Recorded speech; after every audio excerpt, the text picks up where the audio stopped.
Okay, what you're about to hear may sound strange to you. It's certain to raise a few eyebrows, I think, and here's why. This is video from a cuddle party. Cuddle party. It might not look like your average party, but those who take part in cuddle parties say there are real mental and spiritual benefits. And here to explain what a cuddle party is and what it aims to do is facilitator Steve Torma. All right, Steve, you devil you. What is a cuddle party? Well, a cuddle party is a place to explore healthy touch in a non-sexual way that's relaxed and fun, basically. And there's actually two different components to a cuddle party. The first part we call the welcome circle, and this is a place to help people get relaxed, get to know each other. Even though a lot of times people come with friends, there's certainly people there that they don't know. So we kind of set an atmosphere where people realize that this is a safe place to be and that you're not going to be forced to do anything you don't want to do. It's all fun and consensual and relaxed. And then so that happens, and we go over the rules of cuddle party.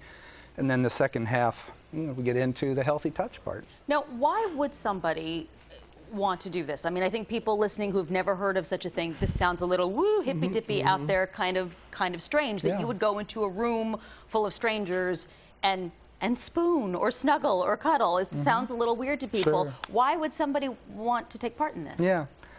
I think there's probably four most common reasons. The first, of course, is healthy touch. Like many of us, if we really honestly ask ourselves, do I get enough touch in my life? Like, no, I really would like to have more healthy touch in my life. So healthy touch is the first one.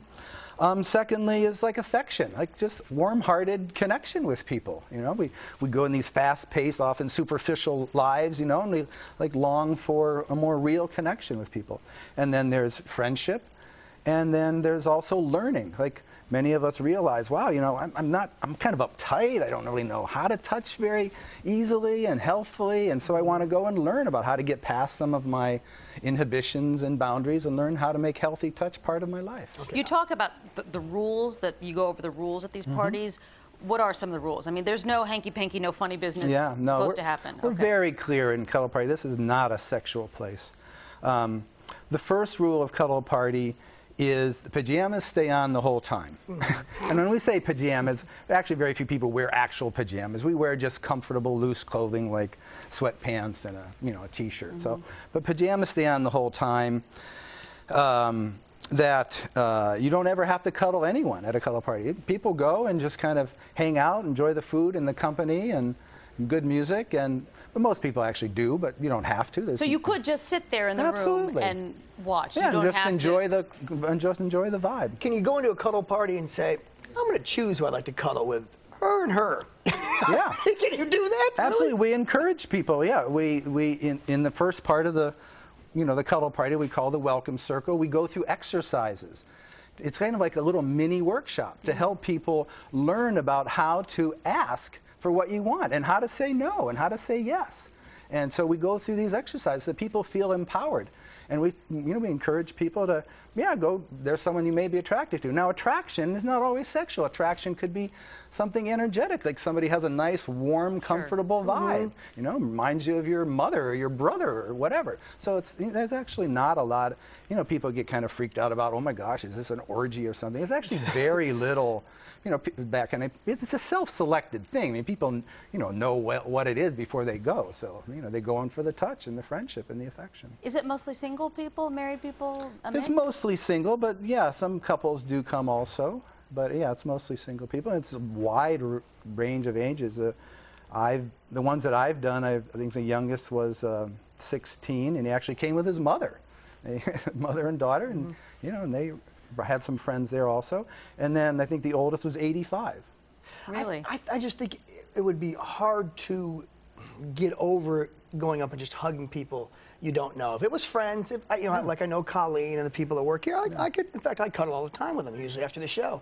But we spoon. I don't believe you. Part of our bonding. Sometimes we do. Yeah. But with someone you don't know, is that what you're all trying to do, to get over that, to learn it's okay, the human touch is necessary? Yeah, I mean, one of the main things is that people are realizing how much disconnection that they have in their lives and how much they really need this. And in terms of the stranger thing, you know, how many times have you been to a massage therapist? You know, a massage therapist. You go to a massage therapist, and they rub your, you know, rub your back and you get naked. Yeah. Yeah. So it's like it's not that big of a deal. And you know, we have a very clear rule that you don't touch anybody unless you ask and get a verbal yes. So no one's going to come up to you and start rubbing your back without asking you. Okay. They're going to clearly ask, and you say yes or you say no.